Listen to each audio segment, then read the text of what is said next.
The one thing that I'm sure to do after every single ride is to check my tire for debris.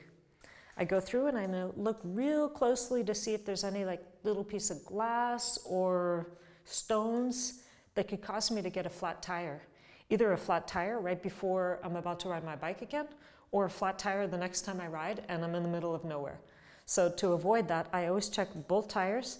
And if I find something, I'll just like take it out with my nail. If it's really difficult, then I'll actually use a pin very carefully and I'll just kind of pluck out each piece of debris. And it's really important to do this during the winter months when the roads are just horrible and everything is all over the place, everything for our tires to pick up. And while I'm down here, I also quickly go through the spokes just to make sure that there are none that are way more loose than the others. If you do come across a really loose spoke, do take it to a qualified mechanic to have it looked at so that way he can adjust it. And there you have it, ready to ride.